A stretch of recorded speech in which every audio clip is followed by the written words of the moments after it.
Network 3000 presents.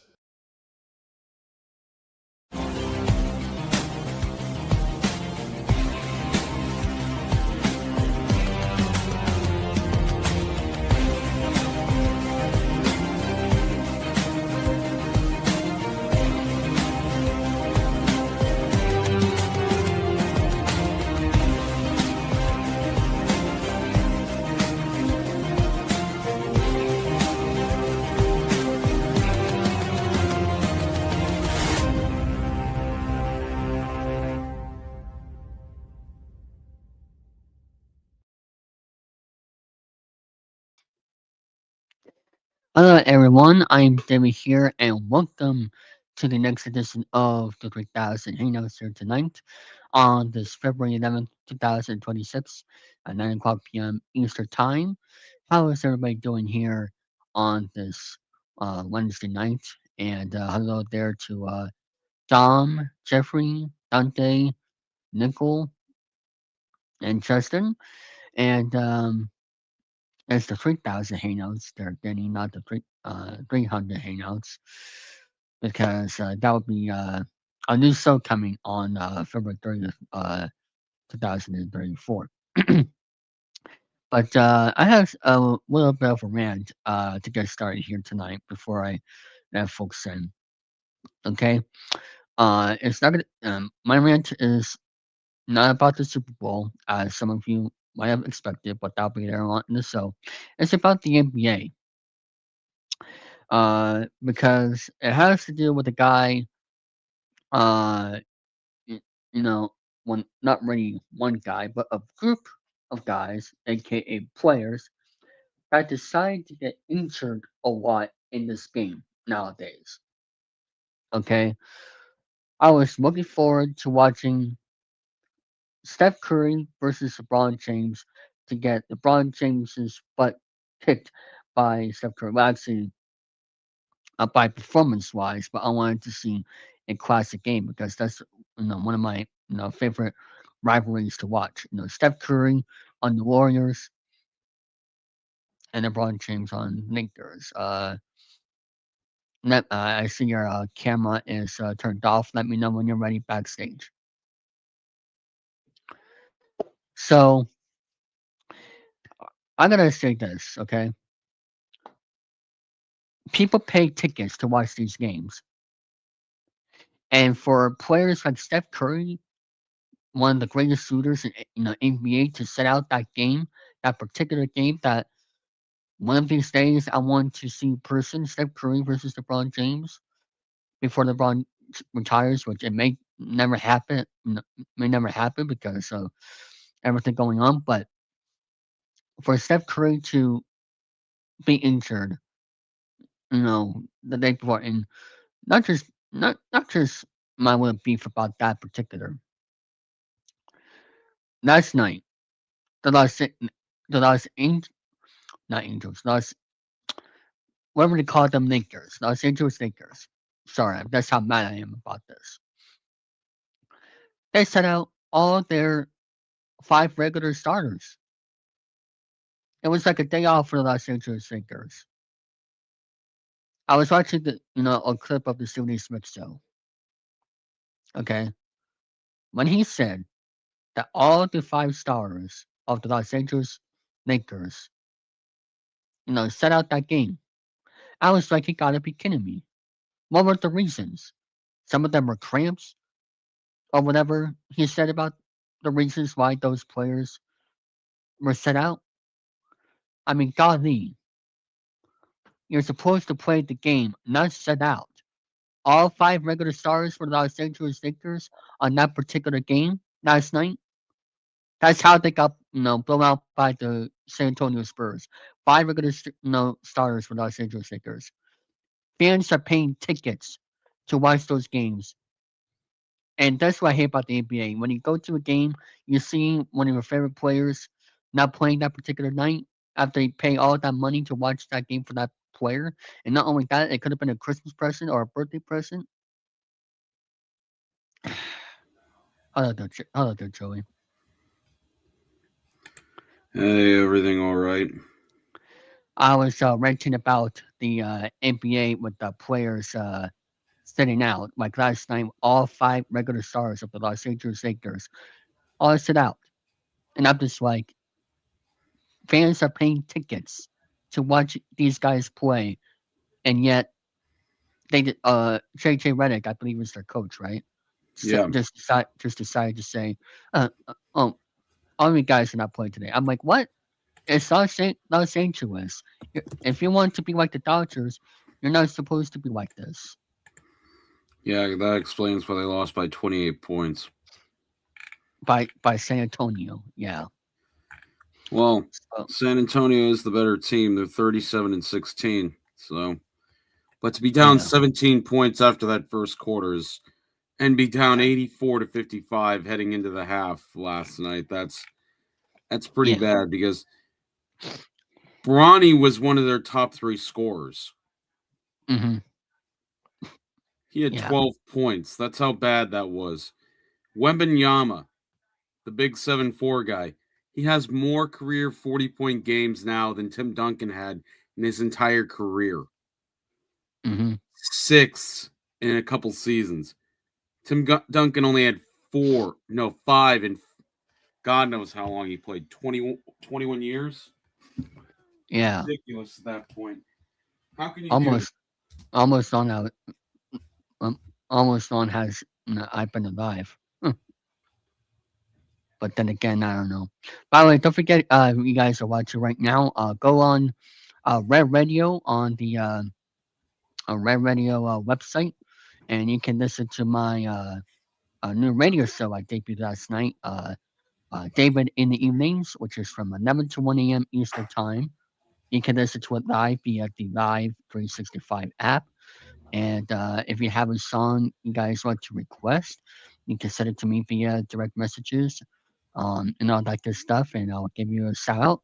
And Yes, once again, and that is in 2 hours from now for that show to be on for the second episode. I'm more prepared this time than I was last night because I was getting used to control. Last night I was getting used to the controls and all that good stuff. So for those who want to listen to that right after this program, feel free to do the show on via the Live 365 app on Red Radio, and of course also on their Red Radio website as well, where you can stream it on there as well. And thank you to once again all of the people at Red Radio for giving me that opportunity to that program five five nights a week from 11 p.m. Eastern to 1 a.m. Eastern time. And how is everybody's night doing tonight here on this on Wednesday? Because man, I was exhausted during today. I had a doctor's appointment, and for some reason, I just felt completely tired, so I fell asleep for a few hours. But it is what it is. And yes, Dante, congratulations to the Seattle Seahawks for winning this year's Super Bowl, as everybody expected. But I have a little rant to say about that game because that was one of the worst, outside of the 2019 Super Bowl, one of the worst Super Bowls I have ever watched in my lifetime. And no, it's not because of the Patriots, because like I just said, other than 2019, when the Patriots actually won that one. But for this past Sunday night on NBC Football, which is I love NBC, okay? Deal or no deal, they have, my favorite game show of all time aired on there. But, soup. I'm well, sorry. I was getting my soup. why are you sick? Yes. That's why I'm getting soup. Oh, ew. Then again, the flu is going around. I'm sorry. I'm back though, so you can go ahead and continue. Uh, I wasn't trying it's okay. to not pay It's attention. okay. It's okay. I was just explaining my congratulations to Seattle. But other than the 2019 Super Bowl, this past Sunday was one of the worst Super Bowls I've ever watched in my lifetime. Are you talking about the 16-3 one that the Patriots won? Yes. That was the one I was comparing it to. because once it became 19-0, I'm just like, good God, how bad is this going to get? Yes. And then finally they scored a couple touchdowns, so I guess they did something right. But I didn't know May was in his second year. I thought he was still a rookie. So again, I could be wrong. This is his first year as a full season. That is. I had no idea he played last year. I had no clue he had actually played. Because I forget who their starter was last season, but still, second season to actually go to the Super Bowl, not bad. Yes, and yes, congratulations, Dom, for your Seahawks winning it. But what's your take about that game? Because for Super Bowl 60 to be bad as that, after all the hype going into it, with no touchdowns in the first half, crazy. It was a defensive struggle to start with, but I think after a while, you slowly get into the fact that you knew whether or not defense was going to be the high part of the game. And I think after finally they got that, after it was 9-0 going to halftime, just like, this is going to be a long game. And of course, field goal, and then the fumble return for a touchdown, and then finally Drake May gets on the board, and then 10 more points for Seattle. So again, it could have been so much worse because there was a lot of poor decisions made, more specifically by Vrabel and Josh McDaniels. And I say that nicely because Josh McDaniels cannot mold young talent. He's never been necessarily great at that, and that's kind of been the problem among the whole thing. Yeah. But the way I see it is the Patriots will be back. The Patriots, when they've been good, they're never one and done. At least for the playoffs, I agree with that. Super Bowl, not. Well, it depends because Seattle is going to be the favorites going to next year, obviously. But then again, they also have to keep, because if I look at the stats of that Super Bowl, that I don't think he got so much outplayed as Seattle's defense was just a little bit too much to handle in that situation. That's the only thing. Because overall, even though he had more yardage, the fumble, he had 3 turnovers on his own. Drake May had the most yards out of anybody in that game, all-purpose wise. So Seattle has nothing to say that other than they were the better team, but Drake May had more all-purpose yards by himself. He had 332 all-purpose, 295 were through the air, 37 of which were on the ground. He ran for the longest yards of the game by himself for his own team. When you're running backs, and I said this the other day, last Wednesday, obviously, but still. I said if they could not run against that defense, they were not going to win the ball game, and it was all going to rest on Drake May, and that essentially became what it was, because when you have Stevenson out of the backfield, Henderson out of the backfield, and Hunter Henry had that big drop pass.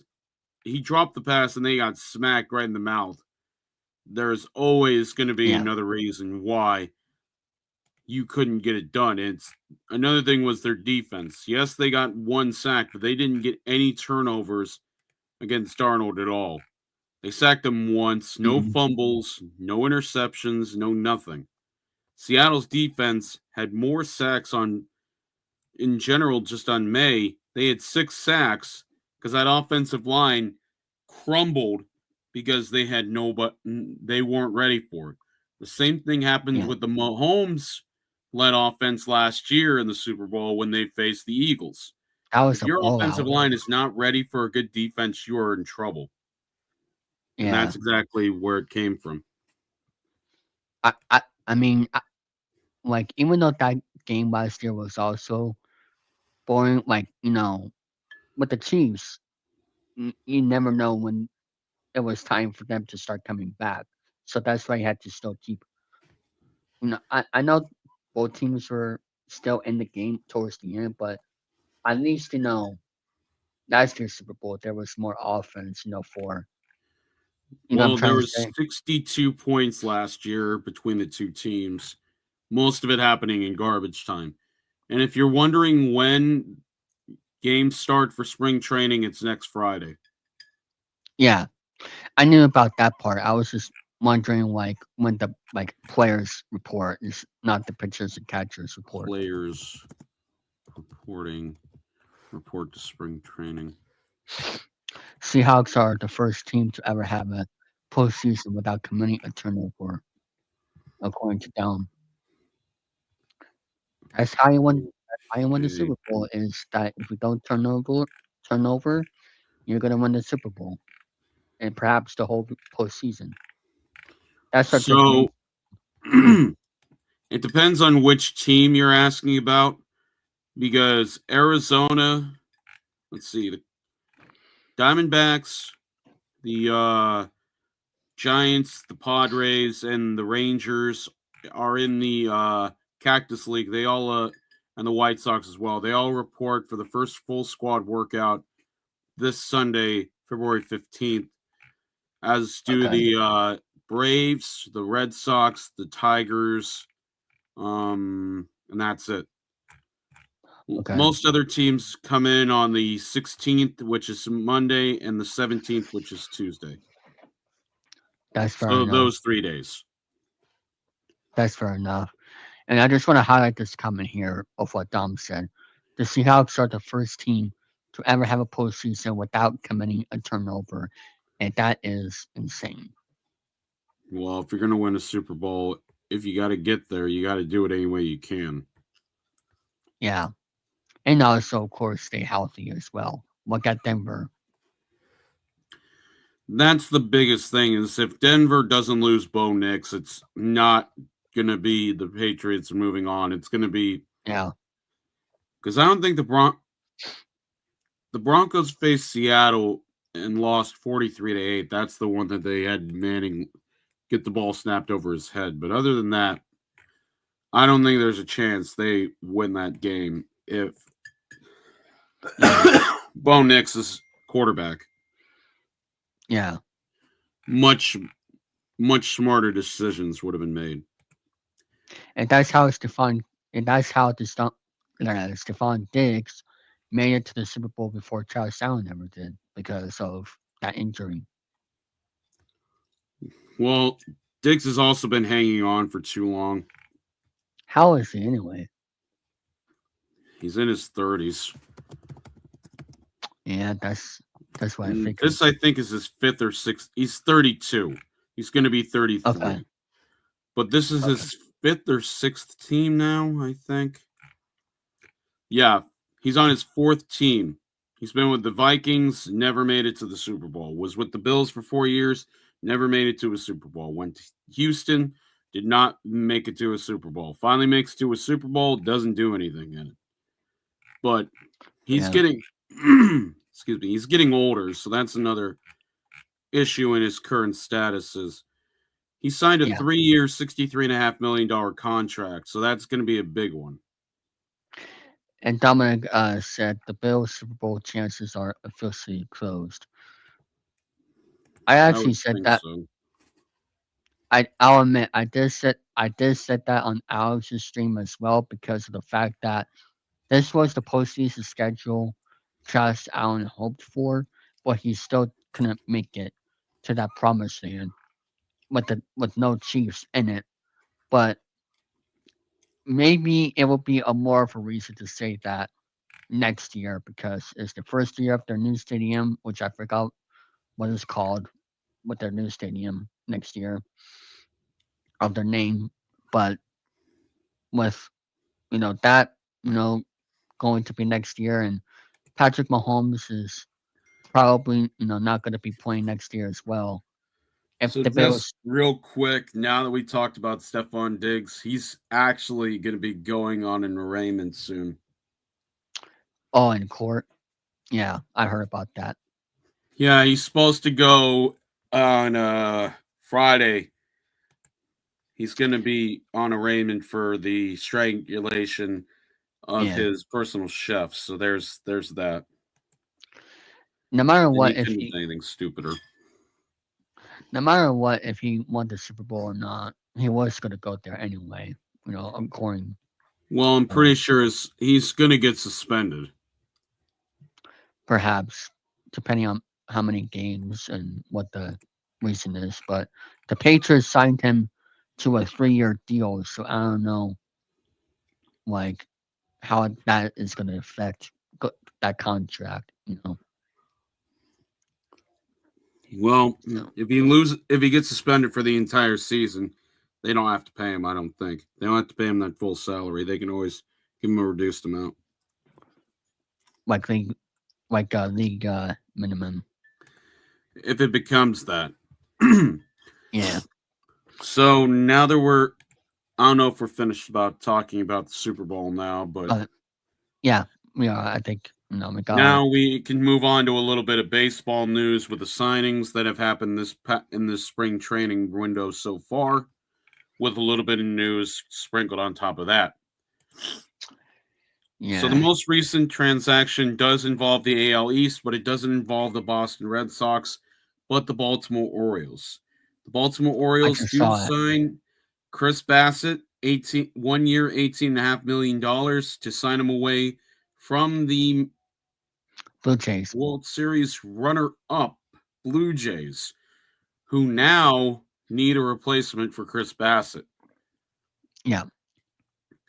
Bassett is going into his age 37 season. Mm. His velocity has gone down as he's gotten older. His walk rate has gone down a little bit. He came off an ERA of 3.96. So there's that. Mm-hmm. In other news, there's multiple injuries to report as well.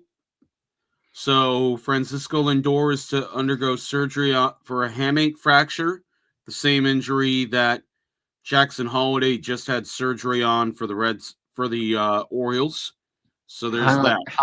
How long is that recovery going to be for? So they haven't ruled him out for opening day just yet. Okay. Oh, not yet for opening day. Okay. No, they haven't given him that suggestion yet. Reese Olson, I believe that's of the Tigers. So that will be a 60-day IL stint. He's going to miss the entire 2026 season due to said injury. It's re-injuring his pitching shoulder, so he's done for the season. What pitcher you're talking about again? Sorry, I lost track. Reese Olson. Okay. So he's out, but they just signed Framber Valdez and Justin Verlander, so they'll be fine. So there's a third hamate fracture now. Corbin Carroll of the Arizona Diamondbacks is also going to be out. They didn't determine whether or not how long he's going to be out for, but he may miss parts of the season with the same surgery. So that's 3 players, Lindor, Jackson Holliday, and Corbin Carroll, all big players on their separate teams, all missing time due to the hamate injury. Yep. And looking here, Spencer Schwellenbach is also injured. He was supposed to come back and be ready for opening day, but he is not. So he's going to be replaced on the 40-man roster with Jonah Heim, the former Athletic and Texas Ranger, who's going to back up Sean Murphy. So his injury is he needs to have arthroscopic surgery on after he felt strong throughout the offseason. He said he had thrown off a mound 4 or 5 times without any issues before experiencing discomfort right at the end of his 20-pitch bullpen session about 10 days ago, so February 1st. Yeah. So he has elbow inflammation in his pitching elbow, so that's a big issue for the Atlanta Braves once again. And another big one here, Anthony Santander. That big contract has once again flew in the face of the No Blue wonder Jays. why. No wonder why the Orioles got rid of him. So he got a back injury last year that knocked him off the ALCS roster, and he didn't play again. And now he's going to have left labrum surgery, and that's going to have him out till at least mid-July, late August. So Dang. that contract already has not been very good for them at all. No The Red. wonder. No wonder Go why ahead. the Orioles. No wonder why the Orioles didn't want to bring him back. Same thing with Corbin Burns last year. He got injured after that. It's crazy. And that's the truth. Smaller signings include Aaron Savali signing with the Sacramento Athletics. The deal is for 1 year, $6 million. The Red Sox sign IKF to a short-term deal, 1 year and about $5 million there. Luis Arraez signs a 1 year, I believe it's about $5 million, about the same, and he hasn't been signed because of a number of reasons. Why? It's because he gets on base, but he doesn't get on base to the way that most people would like. He gets on, he just does not hit for a high on base percentage. Okay. I'm not going to worry about that right now. But Carlos Santana, who's been around forever, it seems, he signs with Arizona. Mm-hmm. I think he's in his late 30s now, but he can play catcher, he can play first base, and he can DH still. He only had 219 splitting time between the Cubs and the Guardians last year. He's going into his age 39 season, and he's heading into his 17th season at the major league level. He played for the Guardians last year in 116 games, hit 11 home runs, drove in 52, and stole 7 bases. In limited time with the Cubs, he was really, really bad. Yeah. Hitting just a .05, 2 for 19 with 1 extra base hit. But he's been with the Guardians on and off for the last 11 seasons. He's also split time with Philadelphia, the Royals, the Mariners, the Pirates, the Brewers, the Twins, and now the Cubs. So he's been just about everywhere. He's led the league in walks twice, once during the 2014 season and once during the shortened season where he only hit a 199. But 335 career home runs. He leads all current big leaguers in walks by an active player with 1,330. And he averages over 162 games when healthy, 98 walks. So career 352 on base. So he's been consistent with at least the on base part. 335 career home runs. He's looking to get up to the 2,000 hit total. But he just recently signs with the Diamondbacks on that short-term deal. I think it's only 1 year. Let me get the amount here. 1 year, $2 million. So he'll be going into his age 40 season. So there's a big one there. And then the Orioles lose another starter in Tomoyuki Sagano, who was their big signing. He's an older pitcher, but he was signed by the Colorado Rockies, who placed one of their worst contracts they ever signed, Chris Bryant, on the 60-day IL. Sagano is 36 years old. He was going to sign back in 2021 with an American League ball club, but he ended up re-signing with the Yomiuri Giants of the Nippon Baseball League for 4 years, $40 million.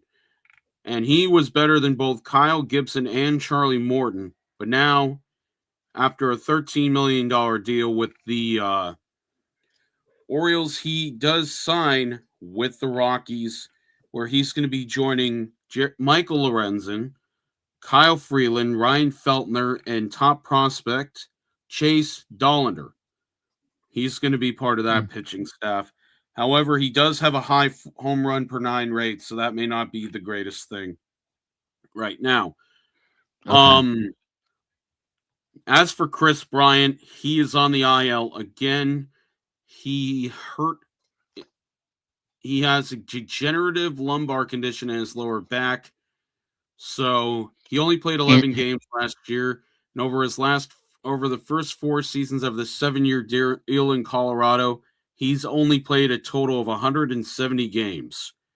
He's turning 34 this year, and he's probably not going to be on.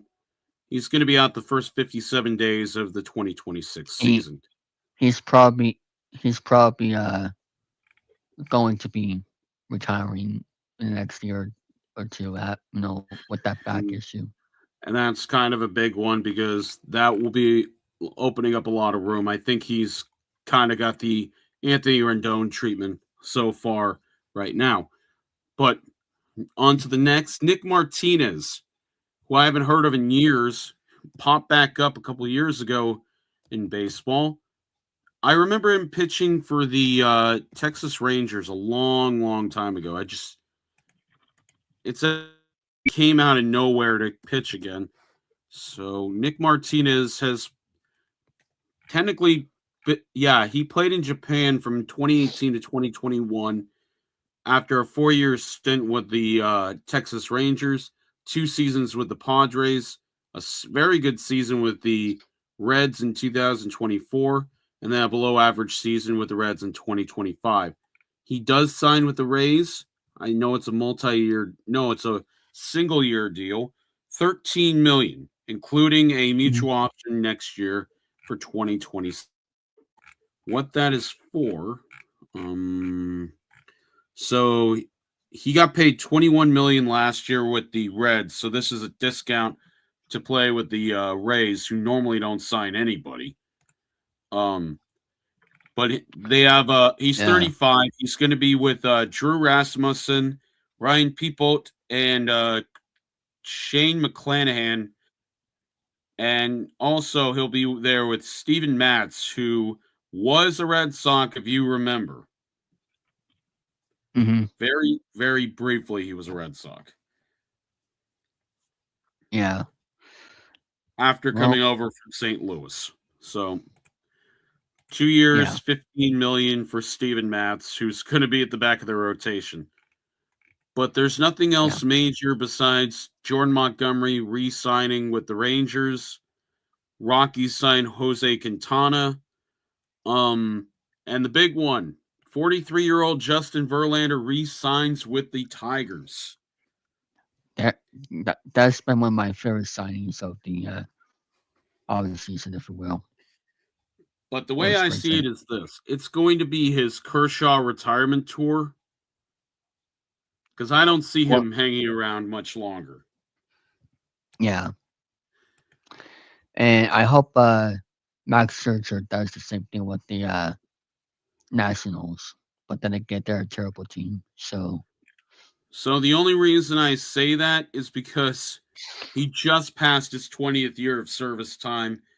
He turns 43 next Friday. His first start, he was 22, July 4th, 2005. That was his major league debut out of Old Dominion. He wasn't great last year. He was better than he was with the not record-wise, but ERA-wise. He was better than he was in Houston in 2024 at 41, but he went 4-11 last year in 152 innings. He's got 3,553 strikeouts. He's pitched over 3,500 innings. He's got the most wins by an active player. He's got the highest WAR for an active pitcher. He's never missed a start. So far. In every game he's pitched, he's made the start. 555 career games pitched, all of them starts, 26 complete games, and he's only walked 1,004. Yeah. But just based off his history, I think he's got the Pitcher of the Year award, ALCS MVP, 2 World Series rings, 2 times the ERA champion, 9-time All-Star, Rookie of the Year, MVP, 3 Cy Youngs, and a Triple Crown to go with Mhm. all that he has. But the fact that he went 4-11 last season, I don't think there's anything left for him to do. Yeah. Unless if he decides to, you know, for Justin Verlander, if he wants to be in a reliever role for another time. But I think he's at the point where most guys don't pitch past 40 anymore. Not let alone 43. unless if you're Rich Hill, but other than him, But Rich Hill no. hasn't had that great of a career. He Yeah. left and came back, and he's Mhm. not pitching this year. I don't know if that means he's going to finally retire because he's going to be 46. Yeah. And the I only think. 2 I can ever think of that played as long as they did were Jamie Moyer, who pitched until he was 49, and that was after he came back from Tommy John surgery in 2011. So, and then Yeah. Julio Franco, who played in Japan, America, and Mexico in his career. So there's always that, but I don't think that anyone needs, because Verlander's going to be 43. Scherzer, I'm Mhm. sure he's up there in age. He'll be going into his 18th season. He finished last year 5-5 with a 5.19. He's going to be 42 in July. And Yeah. he's at 221 wins, 117 losses. He's got 3,000 strikeouts. He's about 74 behind. Yeah, 74 behind no, 64 behind Scherzer. Mhm. Verlander, excuse me. But the biggest thing is this. He's not pitched more than 150 innings besides when he pitched the 152 and 2/3 between New York and Texas. Yeah. He hasn't had 200 innings and going on 8 years, excuse me. And that was his peak was in 2018 at the age of 33, where he should Mhm. have won a 3rd straight Cy Young, but he didn't. Yeah. He lost to Jacob deGrom, who went 10-9 that year with a 1.7 ERA. So that just goes to show you, he at his peak was something that no one could touch, and that was the year he struck out 300. So, but he's in a severe decline almost. Like, he had a resurgence at 36 when he played for the Dodgers in 2021, when he went 7-0 in 11 starts and a 1.98. But Mhm. after he played for the Mets in 2022 at 37, where he went 11-5, that was when it started to fall down for him. He started only 9 games in 2024, and then he started 17 for the Toronto Blue Jays. I think he's pretty much finished. He doesn't have the same stuff he once did. Only Yeah. 82 strikeouts and 85 innings. He'll get to 3,000 innings, but there's no way. Mhm. He's done. I'm not saying Yeah. that to be rude or anything, but it's just like some guys just don't have it left in the tank. And speaking Yeah. of not having it left in the tank, we're going to get to Nick Castellanos right now. When I saw that, I was just like, Freddie's not gonna like this. 13 seasons. With the team. Let's see. 13 seasons. He hit his 250th home run last year, but he's worth -WAR now for the first time since his 2014 season. So Yeah. he has not. This is his first season where he hasn't. He played a full year last year for the Phillies in 2024, but he missed about 15 games for the Phillies, and his numbers are down, his strikeouts are down, but He only hit 250 in 147 games, so Yeah. his contract, well, he's owed $20 million this coming season at Okay. 34. Yeah. And his defense has not been great. I mean, he didn't make any errors last year, so that's good for him. Didn't make an error Yeah. in the outfield. So there's that. Which is shocking because he's a notoriously bad outfielder. His defensive WAR is negative 17. So, and that's Yeah. over his career. He's not been great at all in the outfield. He makes Schwarber look good, but still, he's going to be 34 in about 3 weeks. But when push comes to shove, do you want a 34-year-old Nick Castellanos playing right field? Hmm. Yeah, I'd rather a power bat young guy that could bring in runs, instead, and also, a He's leader. well, Harper's still on the team and he's being paid a whole lot more, but when I Hmm. think of a guy who's not been producing as well as anyone else, I think of Castellanos because Yeah. even Schwarber, as bad as he was in the he was mostly DHing and he played in 162 games last year, had 132 RBIs, 56 home runs. He had more than double the amount of home runs and RBIs Harper had. And then you had Trey Turner, who's experienced at the infield and outfield positions, but their biggest problem is now if anything, now they're going to have nobody playing the outfield. Kepler's Yeah. out because of steroids. He took PEDs, so he's out for 80 games, and he's also a free agent. If you get rid of Nick Castellanos now, you have no outfield.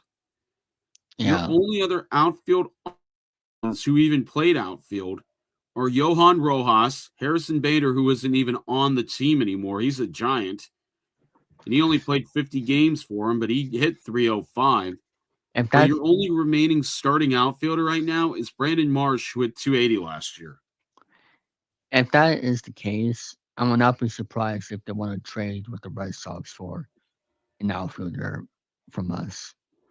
Well, I hate to say it, but I think they're probably either going to release or trade Castellanos like they talked about because $20 million for a guy who was not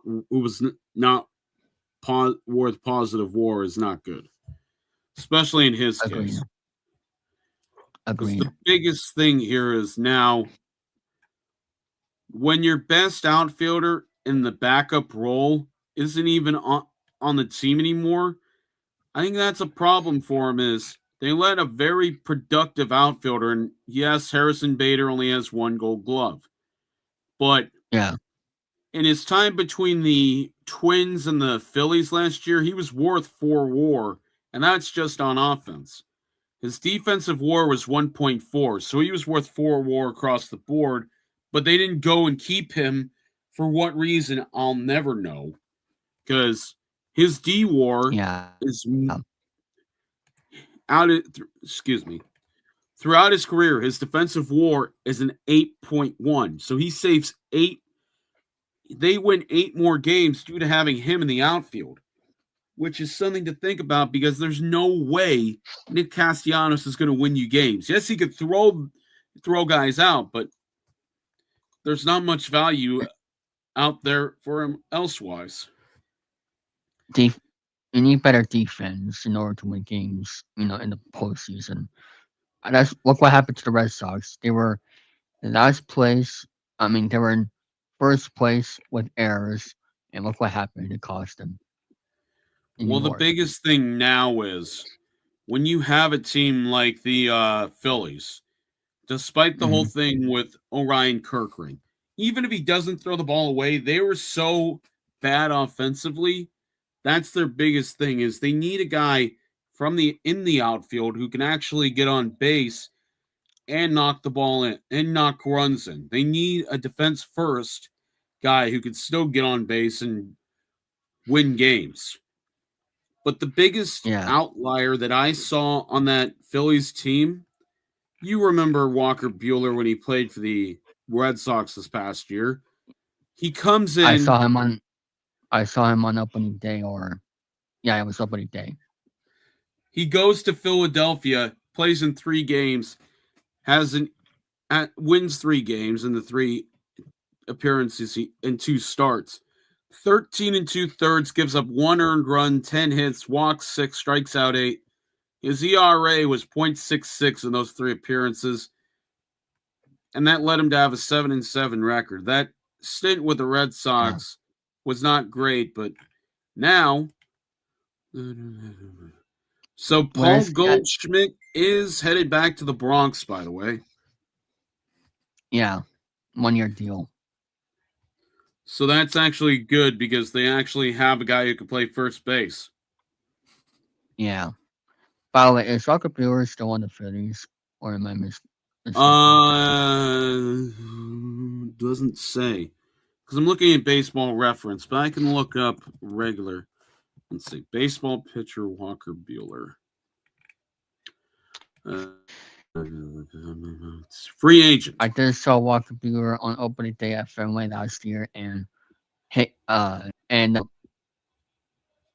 were frozen. There we go. Yeah. What I was trying to say was the final score of that opening day game last year was 13-9. No, 9-13 Red Sox. So that explains why Walker Buehler struggled. But then again, if I remember correctly, I think Chapman almost, blown to save that game, but still, I don't remember. But it's he struggled a lot, and he got once he moved to the bullpen, I'm just like, yeah, he's out of here. Walker Buehler, I think he's gotten to the point where he's gotten a little bit older, so you can't. I'm not saying you can't blame him, but I think he's in his late 30s now as well, so that's going to be the biggest problem. He's 30. He's going to be 32 this year.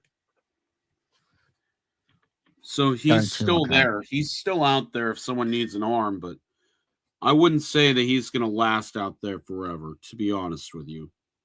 That's going to be the biggest thing, is whether or not he'll be around for teams that still need arms.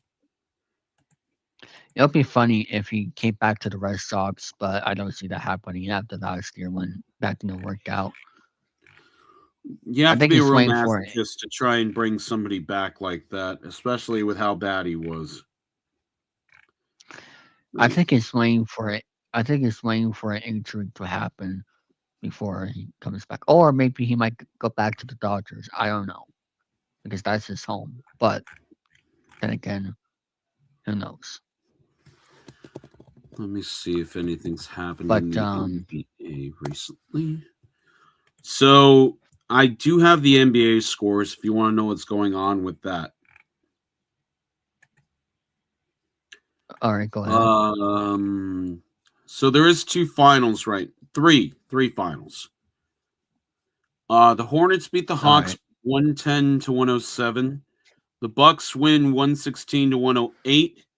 The story coming out of Milwaukee is whether or not they're going to actually trade Giannis Antetokounmpo, which I found bizarre because Giannis has done so much for that team. He didn't even play tonight. Yeah. Giannis didn't play 1 minute for them tonight. So that's a big one right there. When your leading scorer is Cam Thomas, that's going to be a problem because you can't be without Giannis. I know if they're going to trade him, they would have said something already, but they didn't.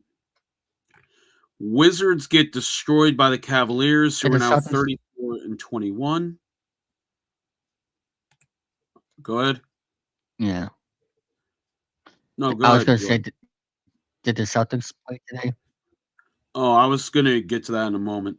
So James Harden in 28 minutes only only goes 1 of 4, so he's still struggling with his new team, but he's provided a bit of a spark. So there's that. The Celtics, their game, they won against the Bulls 124 to 105. So they won by 19. Top scorers in that one are Peyton Pritchard, 26. He won 11 of 18, 3 of 8 from three-point range. Jaylen Brown played 29 minutes, scored 24, went 9 of 20, just 2 of 9 from three-point range. And for the Bulls, they continue to slip, dropping to 24 and 31. The biggest question that most people are asking were about the Thunder because they were so great to start the year. They are now 41 and 13. They're at the half. They are headed towards the half right now against the Phoenix Suns, up by 18. Yeah, no. It's 59-37, so it's 22 right now. They're up by 22 points. Their leading scorer is actually Joe, who's 4 of 5 and perfect from the beyond the arc with 13. For the Suns, their leading scorer is Royce O'Neal with 9. So not quite the one player scoring right now. And then the Spurs and the Warriors play later on. And Gianni. Hi. I'm a multitasker, obviously. So I was going to say, there's a happy man. How was your trip? There wasn't much to do at the event I was at, but it's all good. I mean, I got to meet a few of my best friends, anime fan friends, so that counts in the end. Looks like the Lakers are idle tonight. I don't see them on here. That's a shock. But no, we were talking about a number of the moves that have happened recently. But the biggest one so far that I know of was Verlander returning to the Tigers. It should be a very happy homecoming for him, Well, Scherzer's still out there too, but I don't suggest by any measure bringing Scherzer back too, because the Mets have already made that mistake. He used to go back with the Tigers as well. That would be funny with him and Verlander reunite. I have nothing wrong with that. It's just that both of them are advancing ages, and the last time the both of them were good together was the last time the Tigers made it to the World Series back in 2012. Not that long ago. That was the Drew Smiley, David Price, Rick Porcello, Justin Verlander, Max Scherzer rotation. That was right before they ended up splitting up. For those who are wondering what team Max Scherzer started with, it was the Diamondbacks, so who knows? Maybe they might look for an arm like that. Well, if Arizona learned anything, they'll learn not to bring in some guy who just went 5-5 with a 5.19. Yeah. I mean, I'm looking at his record from 2022. He went 11-5. 11-5, which is not. I mean, his winning record is not too bad for 22 and 23, but he just kept getting injured. It's his age. That's normally what happens to older players. Not everybody lasts forever. Yeah. Okay. And then he went to the Rangers. And then he went to the Rangers and won another World Series. So, which I was happy for him on that part. But that's what one would call veteran presence. I guess you could use the word there. Same thing with last year. Like when I called it from the very beginning, when the Blue Jays, in my head, I called it saying, when the Blue Jays signed Max Scherzer, I was like, the Blue Jays are not fooling around here. They have a leader in their clubhouse like this guy. Well, and speaking of a leader, the oldest guy. Well, actually, not the oldest guy. Never mind. His name was. I think I'm the second youngest in this group. Yes. Of the four of us. I guess. So, how did you guys like the Super Bowl? And it wasn't bad, but after it gets to be 19-0, you begin to wonder how many people started leaving the stadium. That was a Yeah. very exciting game. Even though it got off to a slow start, things started to pick up in the second quarter, and it was like, well, actually, no, not until the fourth quarter, if I'm being honest. Because there was no touchdowns in the first half, so I think the fourth quarter was when they started doing touchdowns. It's kind of ridiculous when you think about it, but Drake May did something that most people don't do that early. He actually made a Super Bowl. Yeah, the Bills, Josh Allen, Seymour. Well, Sam Darnold is the first to win a Super Bowl from his draft class, so there you go. I'll tell you something about Drake May. There were a few people who tried to compare him to Tom Brady, but that's a really high bar. Both appeared in the Super Bowl in their second seasons, but that was pretty much where the similarities. And still, I think it's still way too early to see whether he'll be on this level or not. Look at guys that never came back to the Super Bowl, in their second year. Joe Burrow, can't remember the other names. The Rams Brock quarterback. Purdy was another Did anyone have any favorite commercials from the Super Bowl? I didn't really get a chance to watch them because I was at work for the Yeah. majority of the Super Bowl. Yeah. The dumb one that I know of was probably the one where it was the ring camera one. Oh, That's yes. that one's a bit intrusive in my opinion. No. I think my favorite was the Dunkin' commercial where it had the upscale versions of Jason Alexander, Ted Danson, Jaleel White, Jennifer Aniston. Oh, that one. That one I actually really liked. That was enjoyable. Yeah. Mhm. The sad part is that was the most hair Jason Alexander has ever had in his life. Yeah. That poor man that poor man could be the prime example of what happens when Bosley does not work. George is getting upset. George is getting upset. I don't have a favorite because that's how bad the Super Bowl was. Oh, come on. David doesn't watch the commercials. He just says, "Let me know when it's over." Pretty much. And last year, David was all, "Oh, thank God the Chiefs lost." And I'm like, shut up. I mean, it could be worse. It could have. And the Dodgers win the Super Bowl. The Dodgers? Yeah, I'm joking. Oh, okay. The Dodgers win the Super Bowl, and it's just The like, Super Bowl was so bad that a baseball team came in and won it instead. How's that? Could you imagine? that wouldn't be the first time Roger Goodell had to go out of his way to make someone else look good. But no, it could have. Explain to Danny why you don't like the Dodgers, because he doesn't know why you don't like the Dodgers. When he asked me about It's that not before. that I don't like the Dodgers. The Dodgers are the smartest team in baseball. They could get whoever they want.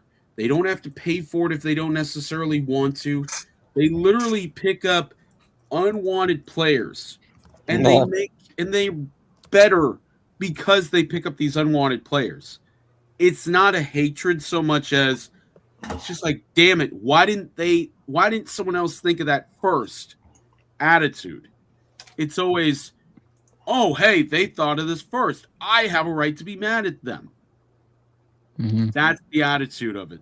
It's just that it's okay to hate them, but your team has to spend money for it to be okay to hate them. If you don't spend money on good players, what's the point of going to the games?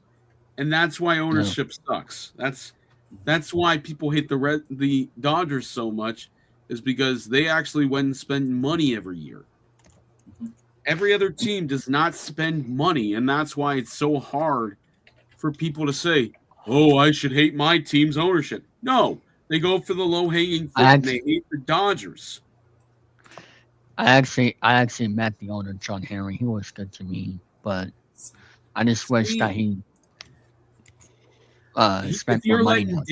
If you're meeting David for financial advice, you should probably quit. I agree. David's just like, I need you to bring back Manny Ramirez, David Ortiz, Kurt Schilling. Are these guys? Not Kurt Schilling. He is a disgrace, Kurt Schilling. I hate him. Really? Because Yeah. Let's just say he lied about a family personal matters thing. Well, not really lied, but like Kurt Schilling, like he revealed something from a family that wasn't supposed to be public about. I'll just leave it at that. Yeah, that's why he's never going to make the Hall of Fame. Yeah. Along with his views on social matters and everything else. But Yeah. Danny, do you get the better picture why Joey doesn't like the Dodgers? Yes. Now, why do you like the Dodgers, Danny? I don't like them per se. I mean, granted, they were kind of my favorite to win the World Series last year, but I was like, I'm familiar with the Dodgers. Los Angeles. They did an episode of Curb Your Enthusiasm at Dodger Stadium. Larry David. Oh, geez. And guy got out of prison. Actually, that's exactly right. Yeah, David. So they did an episode of Curb Your Enthusiasm where Larry has to go to a Dodgers game and he brings a prostitute with him so we can use the carpool lane. That's something they have in LA. Oh. And and they do this. They film the episode at a real baseball game, right? So they take up a section of the studio of the stadium, and at the same time, this guy, he gets arrested for a murder he didn't commit, and his alibi was that on the night of the murder, he wasn't at the crime scene. He was at this baseball game. And they were like, well, do you think, what do you remember about the baseball game? And he's like, well, I think there were some people filming there. And then the Dodgers people contacted HBO and said, yeah, can you send us the tape? And they're like, okay, yeah, good luck. And they found the guy. That guy who got acquitted was in the same section that they were filming the bit. Yeah, and he was walking up the steps too. Yeah, with his little wearing the same shirt and everything. Yeah, amazing. Well, the one time Larry David was actually good at his job. Yeah. Wait, it'll be great to meet him someday because I would love to meet Larry David. Yeah, he did a good Steinbrenner. I'll leave it at that. Yeah, because when you watch David on Seinfeld, they I know what you're talking about. Yeah, Larry did the voice for fake George Steinbrenner. You know who he is, right? The owner of obviously the New York Yankees. Yeah, there's a lot of history with that. One of my favorite episodes of Seinfeld is when George is supposed to bring Steinbrenner calzone. Oh yeah, I remember that. That's a great one. But the problem is Kramer, because of course Kramer is drying his shirts in the calzone oven. Yeah, like what a.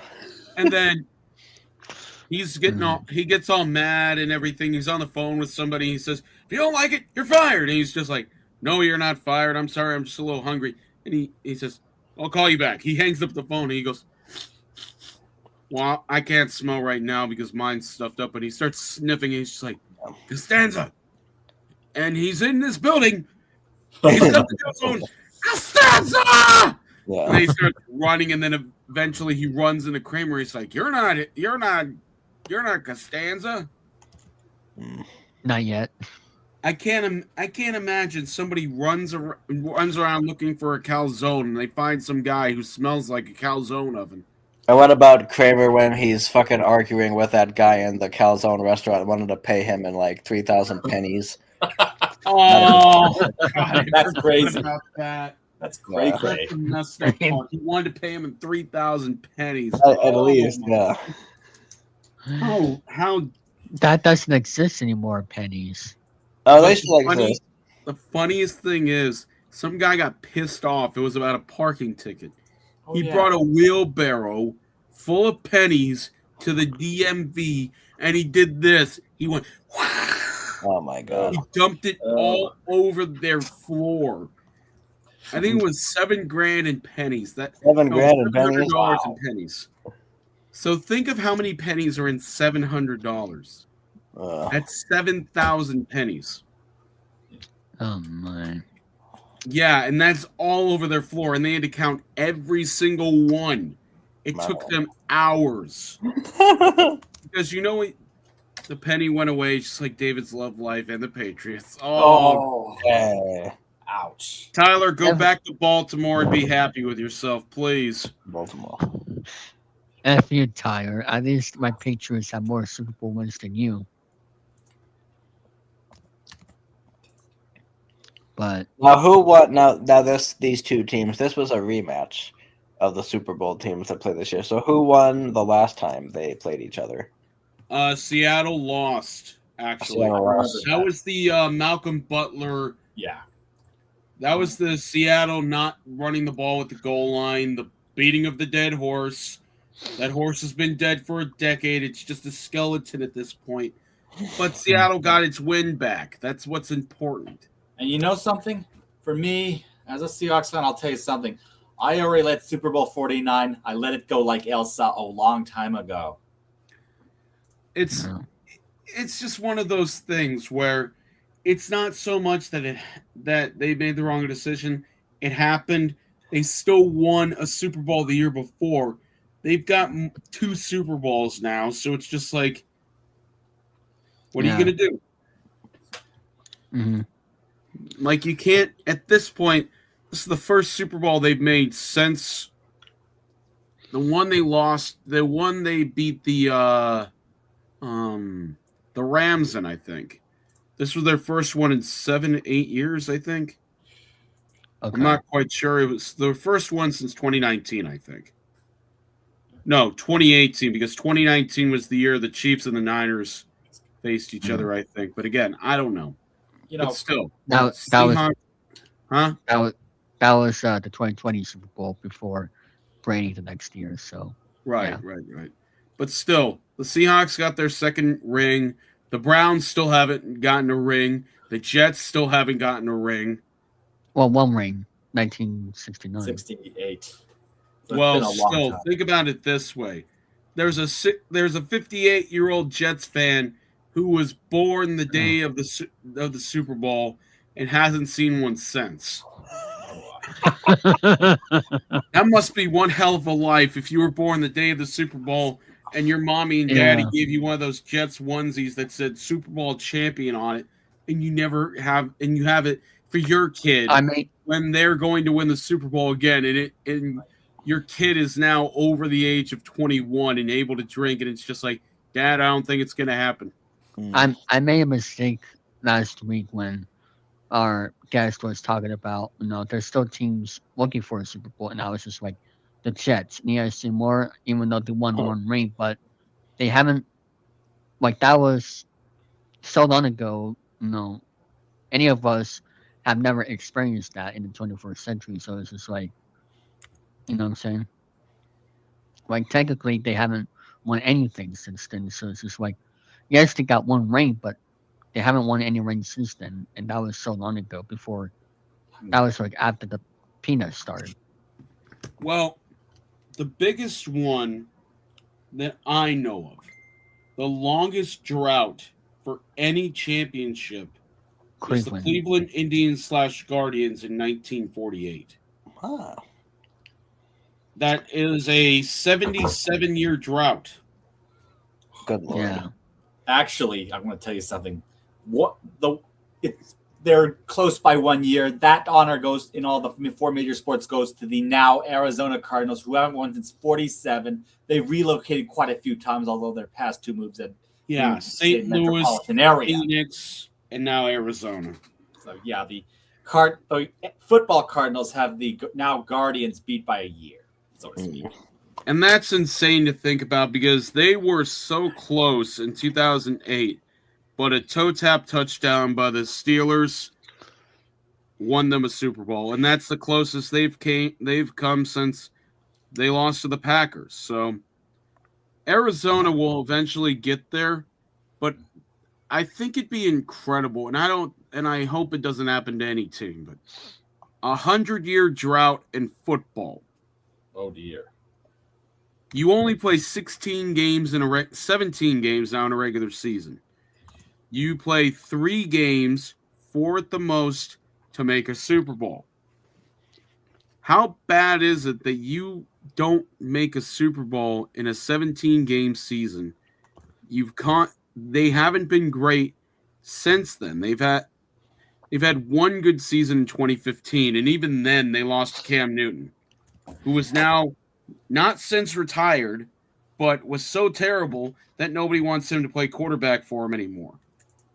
A friend of mine who is a Blue Sox broadcaster said he remembers the times with the Red Sox, never made it to the World Series, and that changed it. When they won in 2004, that changed because of the playoff format, changes, and that's how they were able to get back in the postseason more often because of that reason. If you ever want to think of something strange, remember the Florida Marlins have never won a division, but they've made the playoffs 3 times. Yeah. So they won in 97. 1997 wild card, won the championship in 97.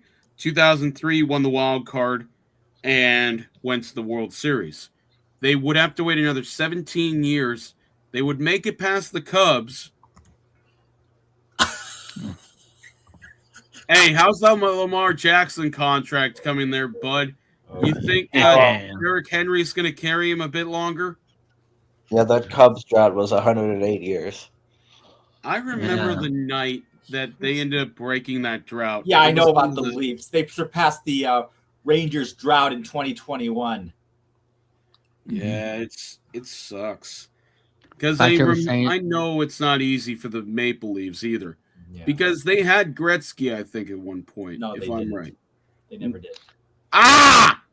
David, if you ever make that mistake again with Weakest Link or any other game show, I am going to fly there and I'm going to give you a blow head.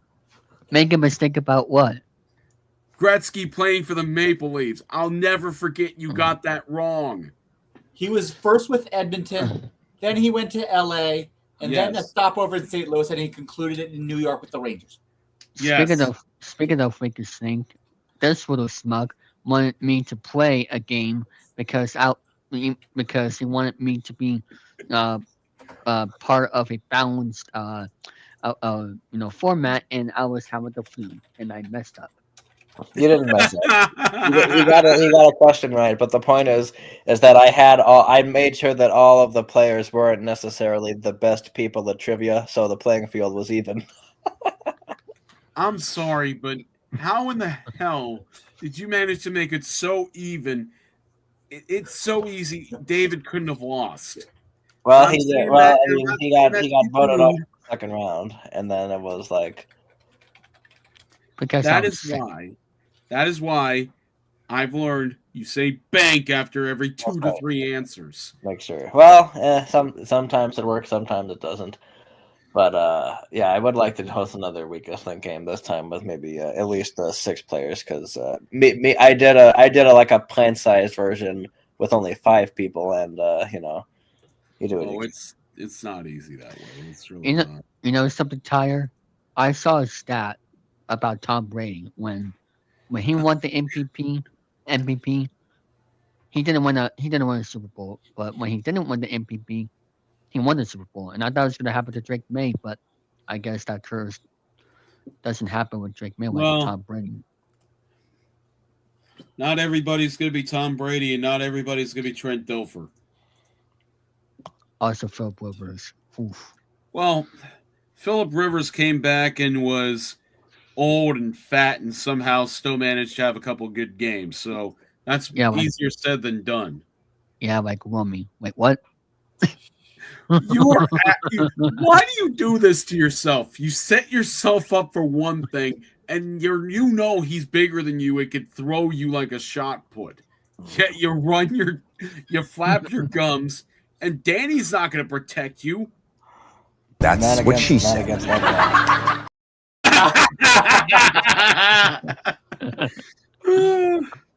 Yeah, dumb son of a bitch.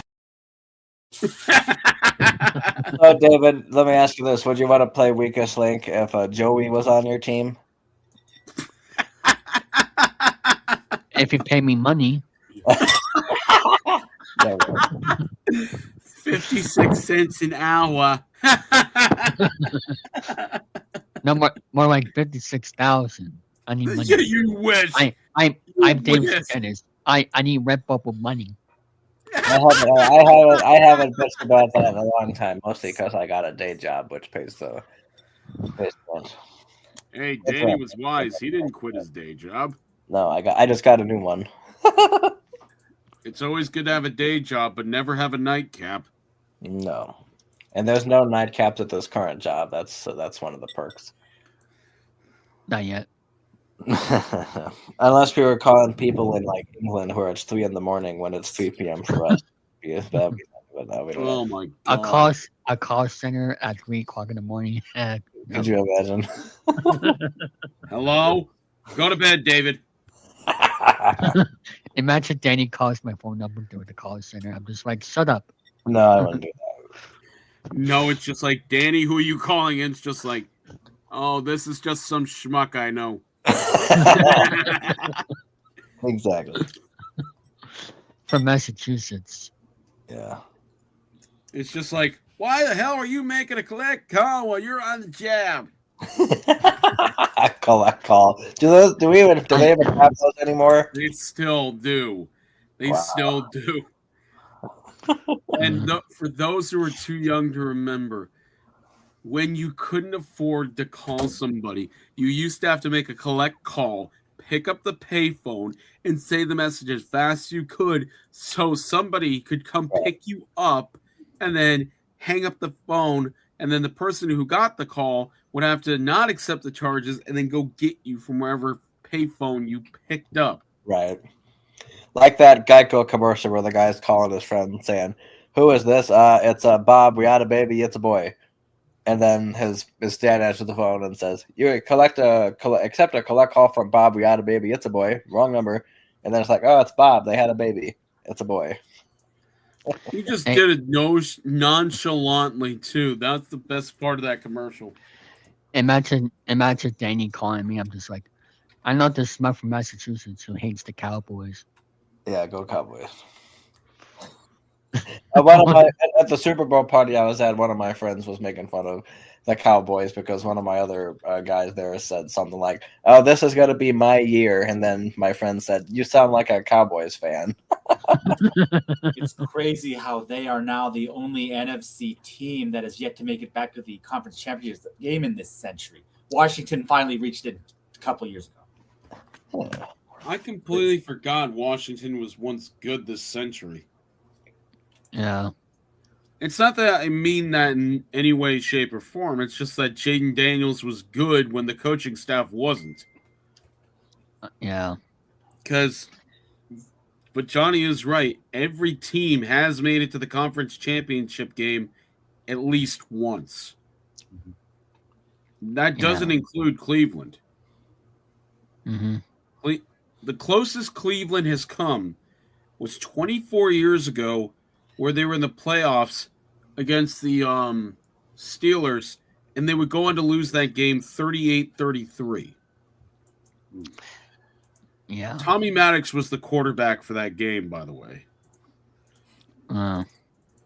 But no, the last time Dallas made it to an NFC championship game, they lost to Green Bay. Yeah. That was 1997. No. Yes, that's correct. Because that was the Green Bay-Denver Super Bowl of 97. Yeah. And then they would go on and come back, and then and then Atlanta would beat whoever in that. I think that was against the Niners that year. I'm not sure. But no, the Browns have not won a division since 1989. Tyler is correct. Actually, regarding the Browns, they were in the playoffs in 2020. That's their most recent appearance. They defeated the Steelers in the wild card and then lost against Kansas City the next round. And that's the crazy part is people forget how good the Steelers were that year. They were 11-0 to start the season. Then they got destroyed in that playoff round. It was crazy to think about. I think it was like 24-0 after this first quarter. That's how bad that Steeler game was against the Browns. That was the Baker Mayfield Browns, by the way. The reason why I don't like the Cowboys is that I'm just like, why are you a fan of them when you're not from Dallas? Like, why is that your favorite team when you're not from Dallas? And it's just like, and you keep saying, "This is our year. This is our year." I'm just like, bullcrap. We them boys. Because Clown Makeup is more affordable in Dallas. Yeah. Just ask Kid Rock. Anyway. That doesn't make that joke doesn't make any sense. Kid Rock is from Detroit, not Texas. I mean, he's used to choking, so there you go. Yeah. I'm just like, yeah. Detroit came close. I give them that much credit, but they just could not beat the Niners that year. Oh, Detroit. My Yeah. heart goes out to those guys. Well, the more I think about it, Detroit, especially for poor Barry Sanders, I don't hate Detroit for how they treated him, but it's just like Barry Sanders spent a majority of his career there. He was a Hall of Famer. 11 straight years, 1,000-yard rusher, one of the greatest running backs of all time. His dad, he wasn't even his dad's favorite running back. His dad's favorite running back was Jim Brown. Yeah. He actually spent his entire career in Detroit, 1989-98. Yeah, and that sucks because the sad part is Miami actually offered him a contract to go play for him if he wanted to, and he said no. Yeah. Because Miami was worse. Oh, my. Mm-hmm. I'm not saying that to be rude, but the best team Miami had during that time was the team that won, was the team that lost 62-7 in Dan Marino's last game he ever played. 1999. Rip. That was the last game he ever played. That was the last game Jimmy Johnson ever coached. They lost by 55 points in his last game. That is just a very unfortunate way to go out. Well, no one's gone out like that since, I don't think. So Danny, before I ask you that question out there, Jesse. Hey, there's Jesse. Hello, brother. What's up, Danny? What's up, Johnny? What's Hey, up, Joey? And David. And David. Can I just offer my take on the Seahawks Super Bowl win? What's up?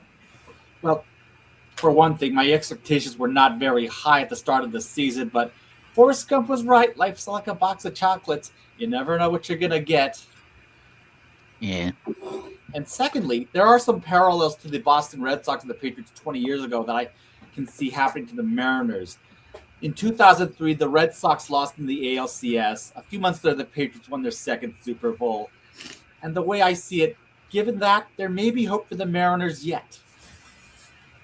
We'll see, but I like Seattle this year. But that's just it. And it sucks because I know two teams can't go from the same league to the World Series. But even if it had been Toronto or Seattle, I would have taken Seattle, to be honest with you.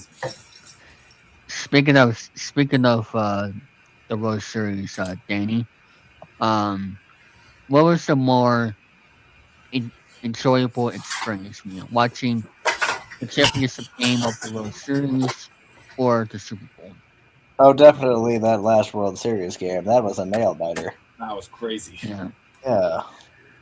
I've never been so upset at an outcome of a World Series, but still, what can you do? Danny's just like, I don't care about Joey. Not like the World Series. This World Series was an A++. It wasn't. I liked the last game because everyone thought that the who did they face off against? Toronto. Thank you. Yeah, the Blue Jays. Yeah. I almost They're said from Canada. I almost said Maple Leafs, but that's not. Honest mistake. No, I corrected myself.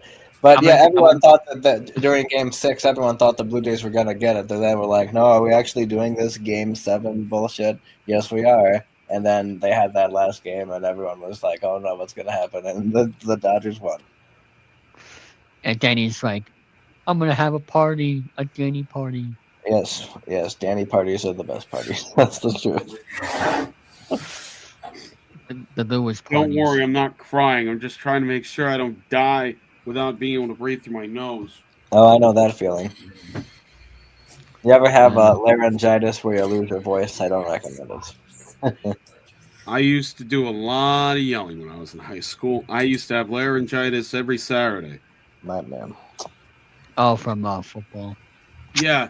It's just like, why do you yell so much? And it's just like, if you can't hear me, I'm not loud enough.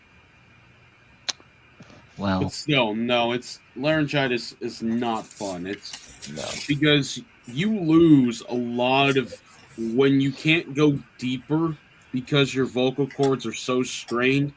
I feel like it's even worse when you're trying to be a radio DJ. Or a sports commentator like Tony Romo. Oh God. Or like a game show announcer like a Rich Fields. Didn't Rich Fields take a few weeks off because he had laryngitis? Yeah. So He had to though, because they film like 3 or 4 a day, I think. And George Gregg this year, lost like he was still there, but his voice did not sound the same.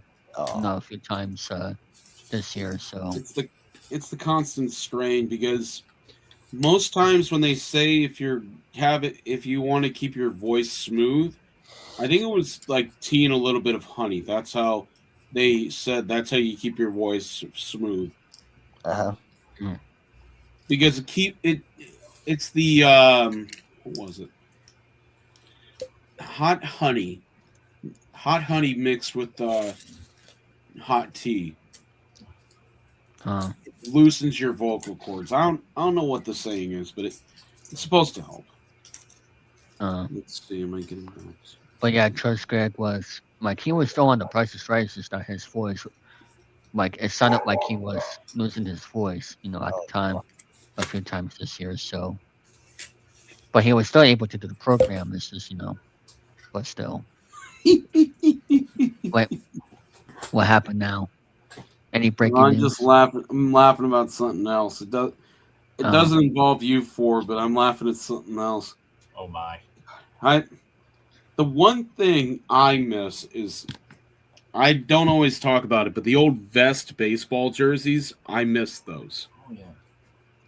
Like the Diamondbacks ones that they used to have, the Devil Rays ones they used to have, the vest, Seattle ones. I don't know what it is, but it's the ones with the sewn-on sleeves and everything else that always look so good. Can you send me an example, or via your phone? Yeah. Let me see if I can find it. MLB list. I'm writing a post right now. Okay, so let me see. How's the they weather? used to have them as far back as the 70s. That's how long they've been around. Let's see. Oh yeah, these were nice. They had ones with Colorado had them, the Royals had them. They were really, really nice. Especially, I always liked the Colorado purple and black that they had. It was really nice. Royals were a terrible team, but still, they had a nice jersey that they wore all the time. Let me see. Hey, I want to be able to understand this. Hey, Jesse, how's the weather in Texas? It's better now. It's like in the 70s lately. Oh. Well, I wish I was there right now, but because I hate this winter. Let me send this to David. There we go. Okay. And this is why, Danny, I don't want to go to a poker fest in February because of the winter weather. Yeah, they do have it in Chicago every February, and this is the first time in about 5 years that I didn't go to it. So, yeah, oh well. I can't imagine being those people who are stuck out in the middle of the winter and having to practice in a band. No. Like you're playing, like you're carrying around the tuba.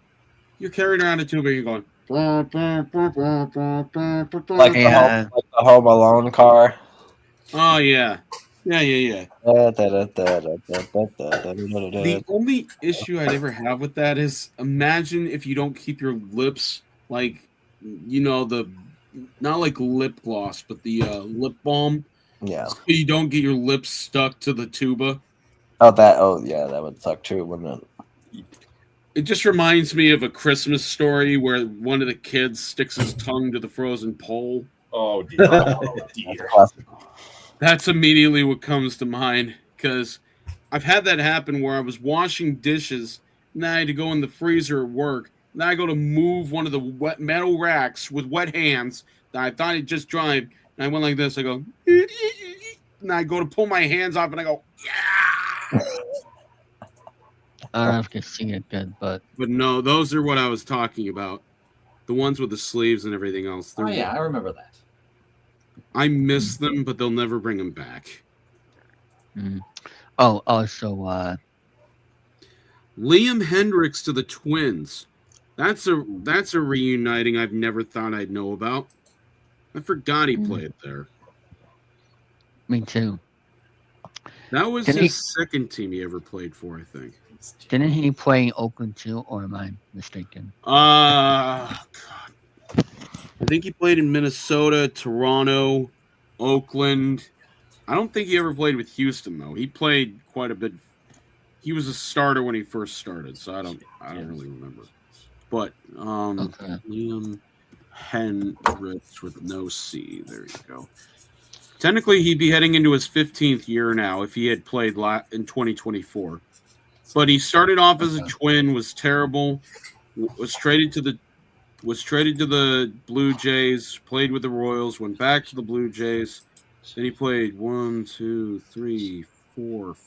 seasons with the A's. Then he went to Chicago for 3 years. Ended up having cancer in 2024, went into remission, came back in 2025, and pitched in 14 games. By the way, going back to Poker Fest, why did they do it in February in the winter like that? I don't know. It's in a nice hotel, and it's a nice ballroom, and the music is good. The people are great. Fun. But unfortunately, I didn't.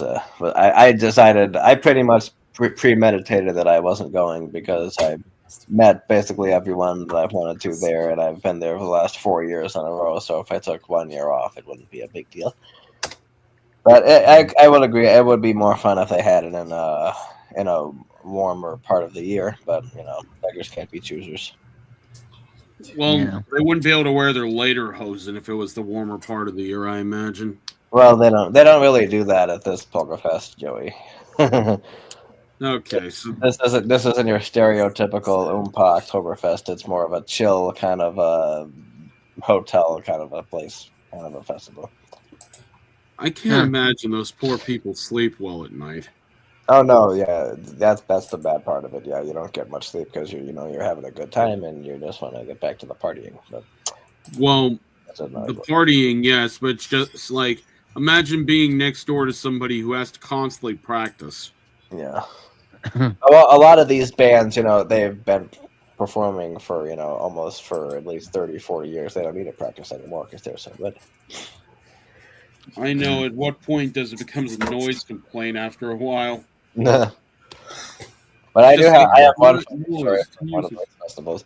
One of the, I think in 2022, one of the guys who plays bass in one of the bands, he was also a well-known polka DJ on the radio, and he hosted the show with his wife for 20 years, but him and his wife got divorced. I guess the divorce was pretty recent at the time of the festival. So in the middle of the festival, I guess the bass player, he had too much to drink. Or got too drunk or whatever, that he didn't play his last set. They had another guy fill in for him. So now that bass player doesn't go to that festival anymore. I mean, that's a hell of a way to have. That's a hell of a way to have your last performances. Divorce. My wife left. Me. Yeah, pretty much, yeah. Especially when I can't imagine playing an instrument, not just an accordion, but any of those affiliated instruments while liquored up. Well, a lot of the no, I did not have a divorce. I was going to say, Dave's I'm still yellow. waiting on the marriage. I'm still waiting on the marriage one, but no. Well, Joey, Not yet. in the particular polka style that happens at this Chicago Polka Fest, it's Slovenian Cleveland style. So the instrumentation usually consists of accordion, saxophone, bass, and drums. That's about it. There's no, fancy. There's no German type of instruments or anything like that. If that's the case, I wonder why there's no such thing as polka jazz. Well, you can play jazz on an accordion. There are a lot of jazz accordion players like Art Van Dam, Frank Morocco, although it's not nearly as popular anymore. But you can play jazz on an accordion for sure. I mean, there's nothing wrong with a little accordion jazz. Not at all. It's all fun and games till you finally get because I'm surprised most of those guys aren't built because of how often you have to squeeze the accordion. Yeah, you'd be surprised. It's just like, why can't you move your arms back and forth? And it's just like, I can't stop. That's what Trump does when he's talking like this. Well, we did it so good. We did the tariffs that good, and it was really good. All right, David. Time to make game shows great again. Yeah, that's what. Yeah, Trump does that shit. The accordion. Maybe Trump played the accordion when he was a kid, and he still is traumatized. I was gonna say, is that why The Apprentice was never renewed? Well, that was on for 12 years, Yeah, 12 years too long. And now we're living through the sequel, and we're about 11 years into that. Not to bitch about politics, but yeah. I think game shows are great. I think game shows are great. I mean, they could be better, but I think they're great for given the circumstances we're dealing with. Well, as long as they don't make Weakest Link Squid Games edition. It's just like, David, if you don't get this right, we'll make you listen to the accordion for 6 hours. Yes, I would like that. Well, all of a sudden you see Danny come walking over and he's just like, get it right, David, get it right. Speaking I guess the dog didn't like it either. Well, speaking of games, which one did you start with? I started with a GameCube back in 2001. Danny? Probably the Nintendo Wii in 2007. Jesse? Super Nintendo 96. Yep. Gianni? Look, I'm going to get right to it before I go. I'm the oldest person of the group, and I'm dating myself here. The NES back in 1990. Hey, that's not a bad start, though. I think I've played just about every system except for the variations of the new ones. May I say, never play the Virtual Boy. Oh, yeah. You want to talk about VR. That was the biggest problem because the Virtual Boy was the first aspects of virtual reality. And when you stuck your face in there, it was red. It was just red and black lighting, and you had to hope you didn't have a sibling who would knock you on your face. The Mavericks. The team is not for sale. Yep. Oh, brother. Didn't they just have this whole Nico Morrison issue that they were trying to address? Yeah. And yes, WWF Attitude, the original. Yeah. I got it today. DeMarco Murray to the Chiefs, of all people. I'm going to end up tapping out here, guys. Sorry. All right. It's all right. You guys have a good night. You too. You too. I'm almost done here, too. I'll see you guys soon. Bye for now. See you, Johnny. Oh, I thought you were playing a game, Jesse. No, I was just showing Joey the game I got today. Oh, what was it? WWF Attitude. It's like one of the one of the old acclaim games that you actually had to, instead of it being easy to execute wrestling moves, you actually had to do button combinations. And boy, that was hell on your fingers when you were a kid. Well, the controller I started with was my guys for console was the Nintendo Wii, because I was born in 2003, so I wasn't aware of the classics of control consoles until I saw the Super Mario Bros. Wii. Super Mario Bros. NES that I can actually play on the Wii via their store. Now wait for the return of the NFL begins. I was ready for the NFL season to be over. I don't know if when I'll be ready for that. Yeah. Especially after last Sunday Super Bowl. I'm just like, that was one of the worst. I don't know about you, Danny, but this was one of the worst Super Bowls I've ever watched. Oh, because the Patriots, Patriots were getting No, it wasn't. It wasn't that. It was no touchdowns in the first half, and we didn't get a touchdown until like what, the fourth quarter. Right. And then It was the fourth quarter, right? Yeah. Was it the fourth quarter? I think it was mistaken? late in the fourth quarter when the Patriots were like starting to actually score, and Yeah. And I'm just like in my head, is anything here going to get more worse than this? Are we going to get shut out here? Which, thank God we didn't. I was just hoping for points. What did you think of the halftime show, Danny? The bunny halftime show. I thought it was entertaining. Yeah, I didn't understand what he was singing about, but it was fun to watch nonetheless. Then they had the alternative one. Yeah, we Kid Rock just. I was like, dude, are you really like lip syncing? Like, yeah, he was. Right. He didn't even do a good job at that. But See, I told you I didn't like this halftime show. Well, who do you guys want the halftime show to be next year? Metallica. It would have made more sense for Metallica to be in this year's one because they're from the Bay Area.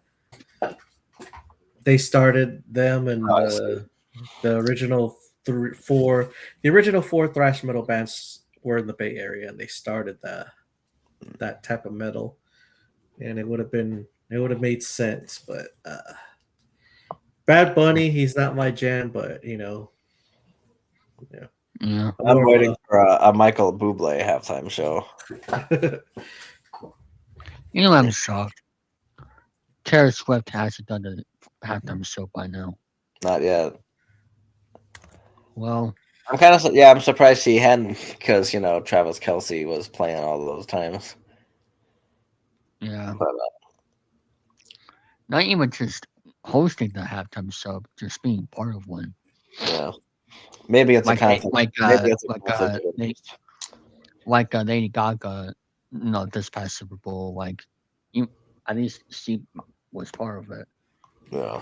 I mean, I don't get what the big deal was of both sides. With Wright complaining about Bad Bunny, it's like, who cares? Like, he has political opinion. He has his political opinion, whether you agree with it or not, and you don't have to like. Like, what's going to happen here? Are we going to have a halftime show for the left and the right? Like, geez. Maybe, yeah. It's really that's how pathetic politics has gotten. It's like everybody has to have their own thing now. I'm like, I don't know. Yeah, like, the Super Bowl halftime show was not supposed to unite the country. Yeah. It's supposed to be a music act, yeah, for entertainment. I know. If you don't like the artist, there's the bathroom. You can go take a pee break. Yeah, that too. Sit on the toilet while Bad Bunny is, mumbling in Spanish and have your movements and enjoy the rest of the game without having to, miss something.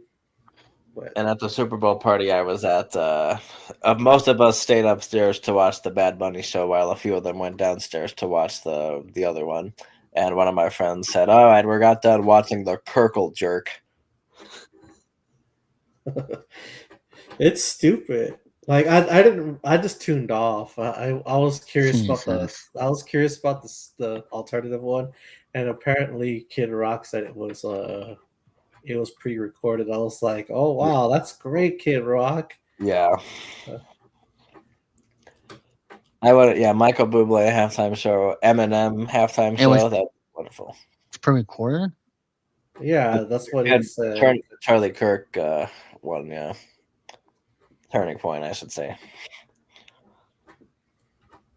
But it was funny. I got some shit when I was in a chat room because the Pink Ranger had like left wing political views, and I just basically said I despise the left and the right.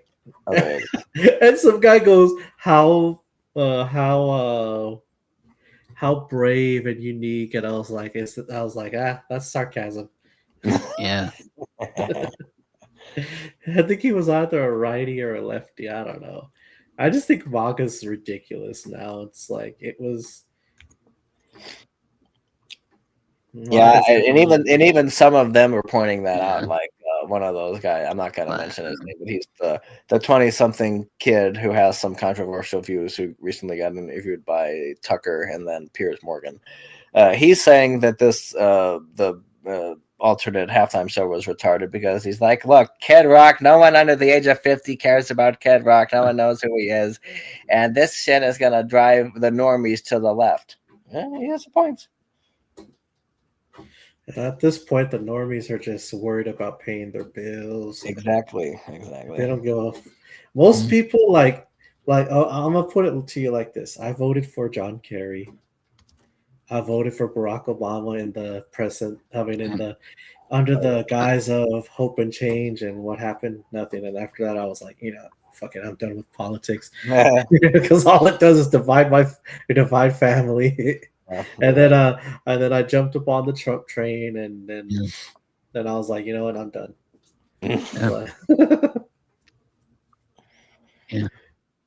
Yeah.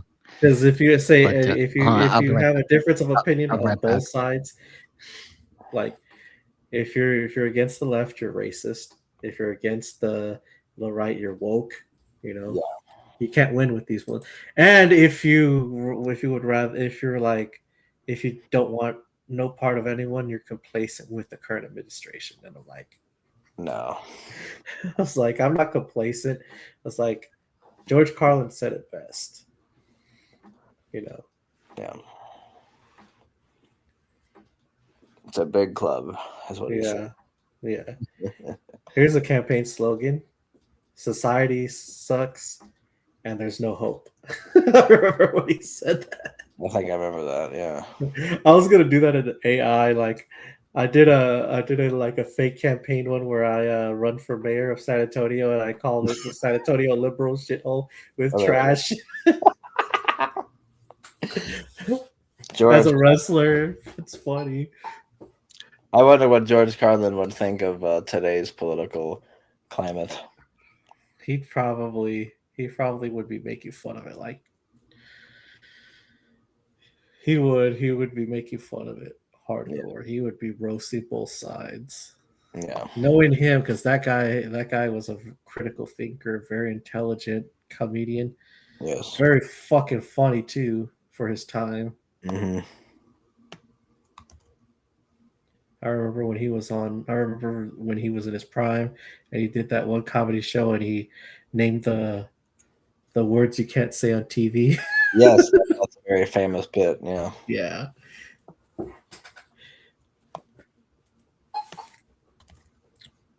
And then he had a lot of funny routines about how he doesn't like people that have bumper stickers on the back of their cars that saying, "We are the proud parents of a honored graduate at whatever school that is." Oh man. That guy was amazing comedian. Definitely. I could sit and watch his stuff. I used to watch his stuff on HBO. Mm-hmm. He's much better than Carlos Mencia, that's for sure.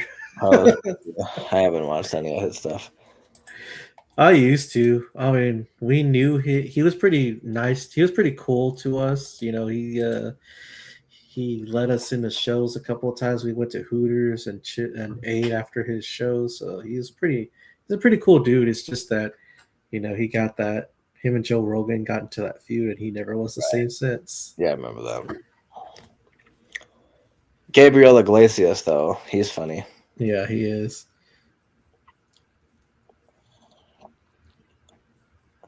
What about Chappelle Show? You ever see that? Yeah, I used to watch that. That shit was funny, and then he just had that meltdown, and then and then he came back years later, and now he's hated by the the unhinged lefties, because not all lefties are like that. No. You know, I have a conspiracy theory on leftists, because like I believe that I've yet to like encounter one, the ones that you see on these YouTube channels, and I think it's all an act. Because I don't want to believe that somebody will call you racist or yell at you in your face or hit you out of a difference of opinion. I've never encountered that, even in the wild. I've never encountered. I mean, I've encountered a Hispanic Karen, having a meltdown at a hospital during COVID. Well, have you ever spent any time on Threads? Yeah, I've spent some time on Threads. I had to like. It might be a problem with my algorithm, because every time I go on Threads, it's just a bunch of leftists who hate everything.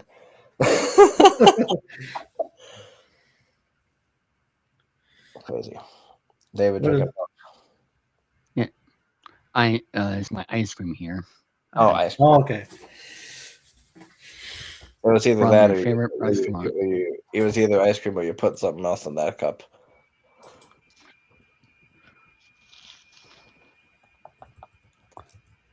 F you.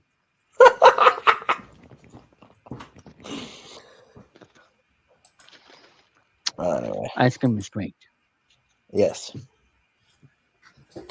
And McDonald's ice cream machines don't work, which I don't know why some don't, but I don't know.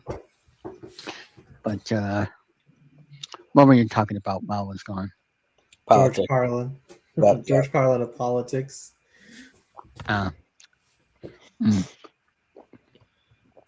Well, welcome to Dessert with David. You know what? That should be a show. Dessert with David. What are you eating, David? And then he just says what he's eating, and then you go from there. I didn't really say chilling with David. Chilling with David. That's my next radio show. If I ever get paid. Oh, I forgot you had that radio show. I saw it on your Discord, and I was curious about it. Yeah, I'm not getting paid for it, but it's a start. There's a lot of people that do DJ stuff. I did a radio thing a long time ago. That's back when I had my Toshiba laptop with all my music library, and I just played nothing but heavy metal and hard rock. Yeah, I'll be going live at 8 minutes from now. But I have all my songs ready this time, and it should be good. I should give David some like 80s metal. Poison, Dokken. Do you also like country? Yeah, I have country music too. I listen to country. I listen to everything now. Yeah, that's not present day. It just depends on your taste. Like, I like some music. I've done some like modern day music and genres, and it sounds good. But what about Morgan Wallen? I'm not really I like old school country, like 90s. Oh, I see. Yeah, early 2000s. I don't know. Like I find today's music to be not like mind numbing. Like you have people like you have people like different vocal styles, and it sounds like they don't even try anymore. It's like you give the bare minimum and you get signed. Back then, you would have to sound like Celine Dion or Yeah. Whitney Houston to be signed to a record label. Now you can just Now you don't even have to have real humans. You can make music with AI. yeah. But some of my I know a song that I will make. yeah. Let's see. I like. We are we are bleep. Let's see. I like Johnny Cash. I've always liked Johnny Cash, even when I was a little boy, and I liked Jimmy Buffett. I've been listening to a bit of Shania Twain lately. Okay, she's a classic. Oh heck no, heck David no, can make a girlfriend with AI. heck no. I'm sure I can. I've made some nice game show clips with AI, and David knows about that. Yeah. I'm not gonna have a AI girlfriend. Not You yet. should like do AI people. Like I made one. I made a couple with Chayton where he interrupts like panels and stuff, and Really? yeah. I believe that. where he pops up on podcasts and say, "You got more views because I'm here." Yeah. This is me making fun of him, you know, or his character. Yeah, like with me. I tried with David. It just didn't it didn't come I'm out never well. Tyler. I'm not going to have a boyfriend. Period. You know what I want to do, Tyler? Be a ladies' man. David be a ladies' man? Not yet. Not yet. Okay. Hopefully, I'll get there before he does, but we'll see. Well. So who wants to watch Mike Richards?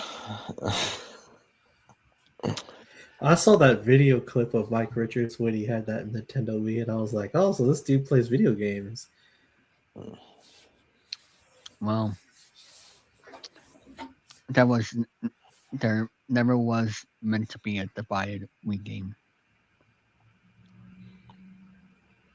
Get all the ladies for your Red Bubble merch. That's right. That's right. I'm working on that. Don't worry. Yeah. But yeah. I'm not. At least I'm not going to go on Tinder every single week. You know, finding a girlfriend like some people. Yeah. They should just do Omegle, see what happens. Just go on Omegle and just randomly like scroll through it. The only thing that sucks is you're doing that live on using your chat software. It can detect that if you're screenshotting and shit like that. Don't you have to pay to have it be girls only, though? No, I wonder. I'm gonna try that one day. Like just hop on, like turn on my StreamYard and just scroll through it and see, and just have random conversations with people. Hopefully, I get a crazy leftist and I'll be like, I was like, I hope Danny's watching. Okay, Trump, and just have her just be like Trump.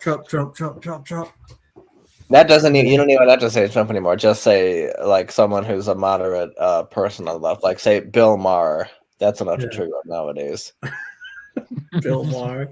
Yeah, Bill Maher. But they used to love Bill Maher, but then Bill Maher had dinner with Trump and now they hate him. And Bill Maher, it's not like Bill Maher went to the Trump side or anything. He just happened to have dinner with him at the White House along with a few other people. And whatever. They can do whatever they want. Well, I know what I'm gonna do. What I want to do is that I'm gonna end the stream because we're about to hit the 2-hour mark, and I gotta go live on my radio. So sit me over there, listen live on the 365 app, and go check out my radio show at David in the evenings. If you have any requests, feel free to send a text to me, and we'll go from there. I'll put it in the live chat for you guys to check it out. And we'll be back here live tomorrow before we take a week off of doing my show next week. Well, I will not be live next week, but we'll be back at it tomorrow at well, at least I tried putting the link, but oh well. I'll be back here live tomorrow. And good night, and